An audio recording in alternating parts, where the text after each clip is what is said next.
আসসালামু আলাইকুম ওয়া রাহমাতুল্লাহ। আপনাদের সবার উপর আল্লাহ তাআলার শান্তি ও রহমত বর্ষিত হোক।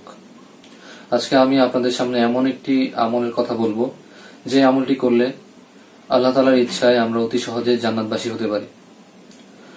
এবং এই আমলটি এসেছে ইমাম বুখারী রাহিমাহুল্লাহর আল আদাবুল মুফরাদ গ্রন্থে। এখানে হযরত ইবনে আব্বাস রাদিয়াল্লাহু আনহু বর্ণনা করেন যে কোনো মুসলিম ব্যক্তির যদি মুসলিম পিতামাতার দুইজনে জীবিত থাকে এবং সে যদি প্রত্যেক দিন সকালে সওয়াবের নিয়তে তাদের খোঁজ খবর অর্থাৎ তাদের কুশলাদি জিজ্ঞাসা করে, তবে এই কাজের বিনিময়ে আল্লাহ তাআলা তার জন্য জান্নাতের দুটি দরজা খুলে দিবেন। এবং তাদের মধ্যে যদি কেউ একজন জীবিত থাকেন তাহলে আল্লাহ তাআলা তার জন্য জান্নাতের একটি দরজা খুলে দিবেন।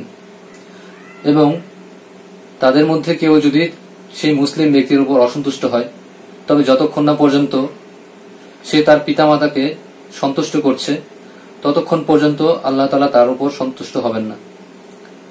তখন ইবনে আব্বাস রাদিয়াল্লাহু আনহুকে প্রশ্ন করা হলো, যদি পিতামাতা তার উপর জুলুম করে থাকে তবুও, অর্থাৎ আমাদের মধ্যে অনেকেই এরকম মনে করেন যে আমার পিতামাতা আমার সাথে অন্যায় করছে, আমাকে ধমকাধমকি করছে, বিভিন্ন কারণে আমাকে কষ্ট দিচ্ছে, এখানে এই কথাটাই বোঝানো হয়েছে। এর উত্তরে ইবনে আব্বাস রাদিয়াল্লাহু আনহু বললেন, হ্যাঁ তবুও, অর্থাৎ আমাদের পিতামাতা আমাদের সাথে অন্যায় বা জুলুম করে থাকলেও, অর্থাৎ আমাদেরকে কষ্ট দিয়ে থাকলেও আমরা তাদেরকে কষ্ট দিব না। আমরা প্রতিদিন তাদের খোঁজ খবর নিব, তাদের কুশলাদি জিজ্ঞাসা করব। তো আলহামদুলিল্লাহ ভাই, আমাদের মধ্যে যাদের পিতামাতা জীবিত আছেন আমরা কতই না সৌভাগ্যবান।